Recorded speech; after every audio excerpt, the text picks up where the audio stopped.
Hello everyone, and welcome to game number 9 from the 1970 Interzonal tournament, Palma de Mallorca. It's Bobby Fischer versus Bent Larsen. Bobby has the white pieces, and after 5 dashing victories, there were 2 very, very difficult games for Bobby Fischer. Both of them, he had a very tough position, but he was able to draw both of them. First one, he just played very nicely, but the second one, probably because his opponent Renato Naranja didn't want to go for a full point, rather he was satisfied with a draw. Now he faces Bent Larsen. Before this game, Bobby Fischer and Bent Larsen faced each other 7 times. Out of those 7 times, Bobby Fischer won 5 games, 1 game went to Bent Larsen, and 1 game was drawn. And there is a famous game between them. It was from the 1958 Interzonal tournament in Portorož. You will remember the 1958 Interzonal tournament in Portorož. It was the tournament that you had to have a very nice placement in order to qualify for the 1959 candidates tournament. And there Fischer faced Larsen, and Fischer played e4, Larsen defended with the Dragon Sicilian, and Fischer achieved a stunning victory. So in this game, Fischer will also play e4, but instead of the Dragon Sicilian, Bent Larsen will play a different kind of Sicilian. But, that game was 12 years prior to this game. So surely both of them have something to show for.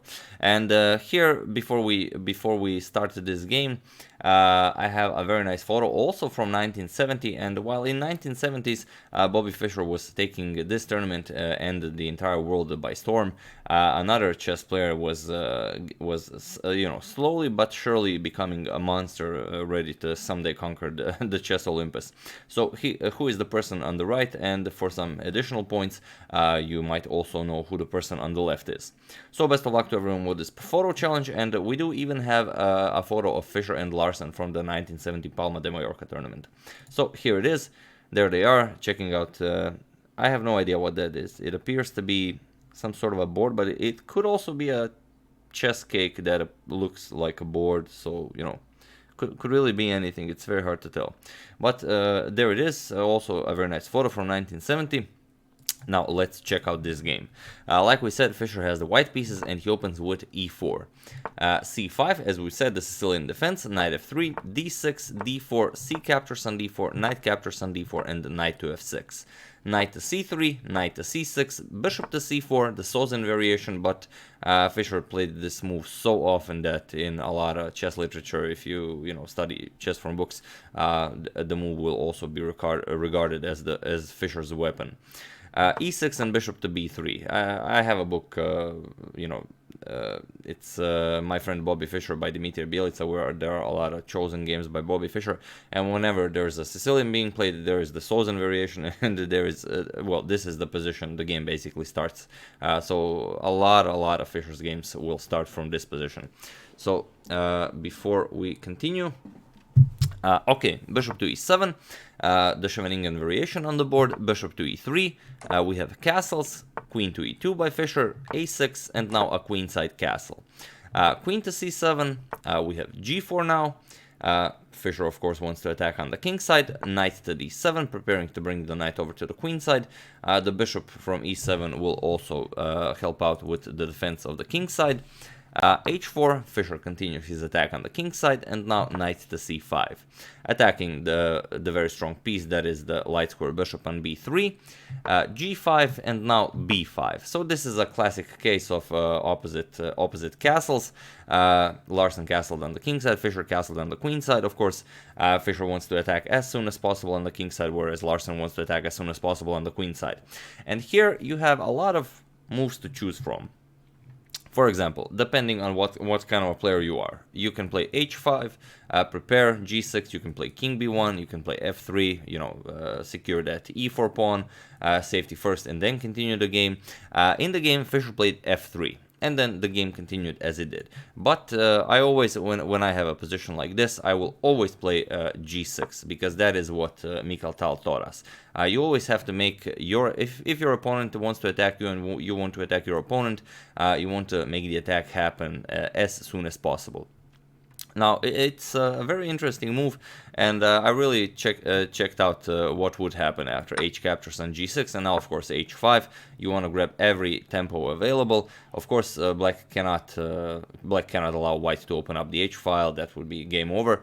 So after g5, you could push this h6, and the game continues. Probably what, if I had this game, perhaps I would play this, maybe not.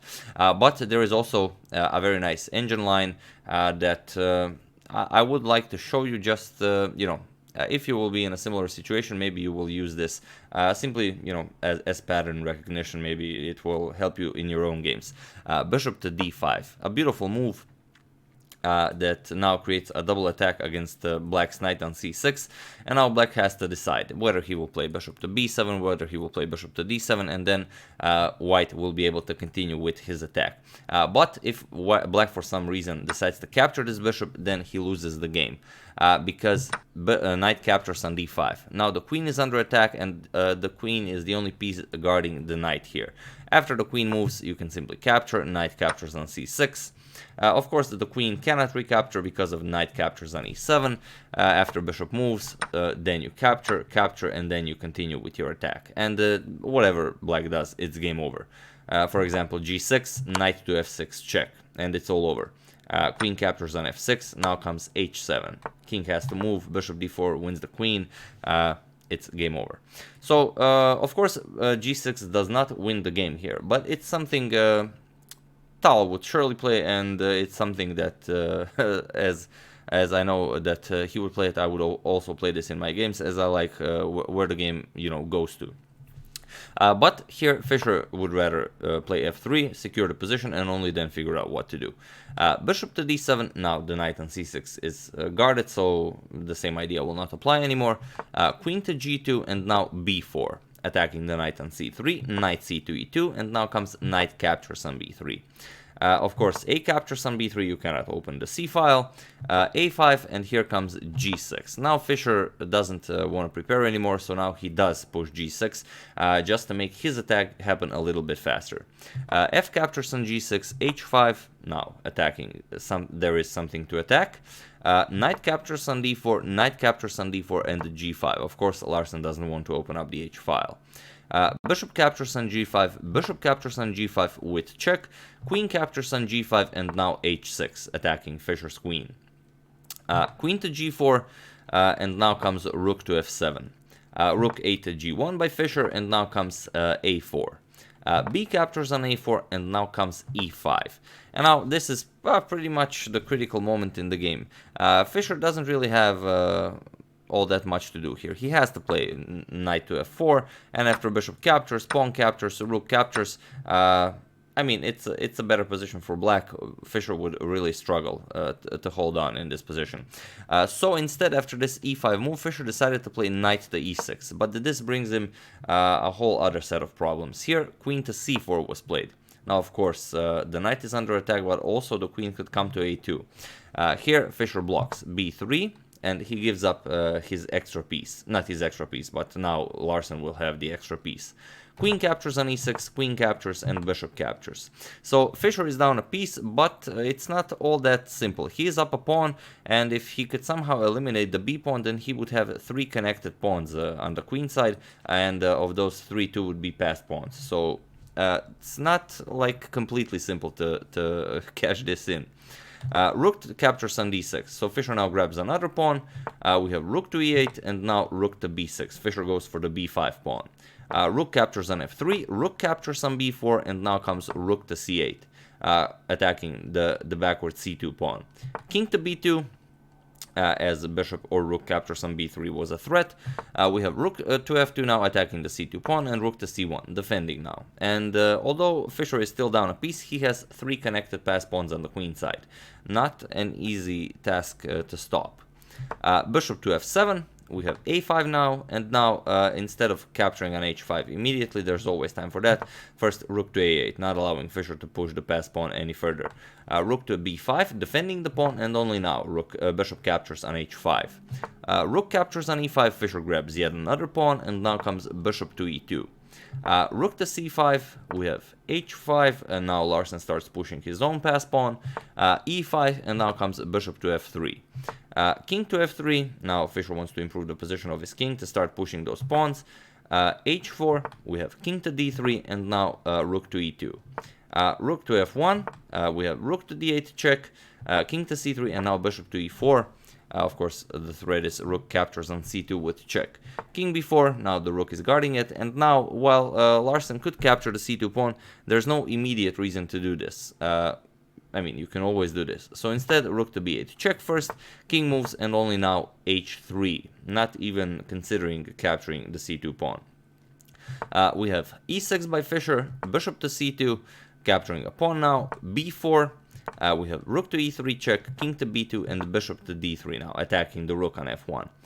Rook to a1, and now bishop to a6, stopping Fischer from pushing those past pawns. Rook to c6, attacking the bishop, rook captures on b4 with check, king to c2, and now bishop to b7.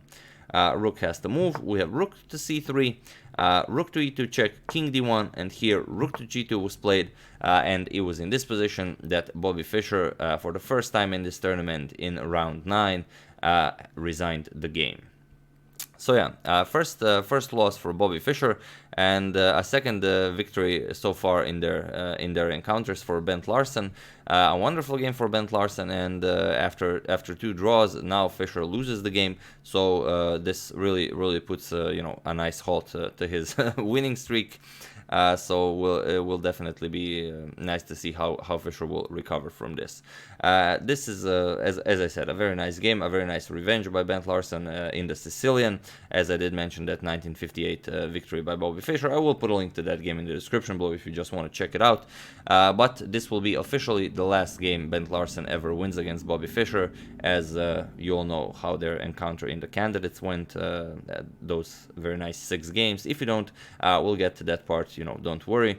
I would like to thank Anil Mila for a contribution to my channel. Thank you a lot, I really appreciate it. As usual, you can check 2 of my previous videos here. Both of them will be games from the Palma de Mallorca Interzonal tournament of 1970. Once again, I do hope you're enjoying this coverage of this series so far. Thank you all for watching, and I will see you soon with another interesting video.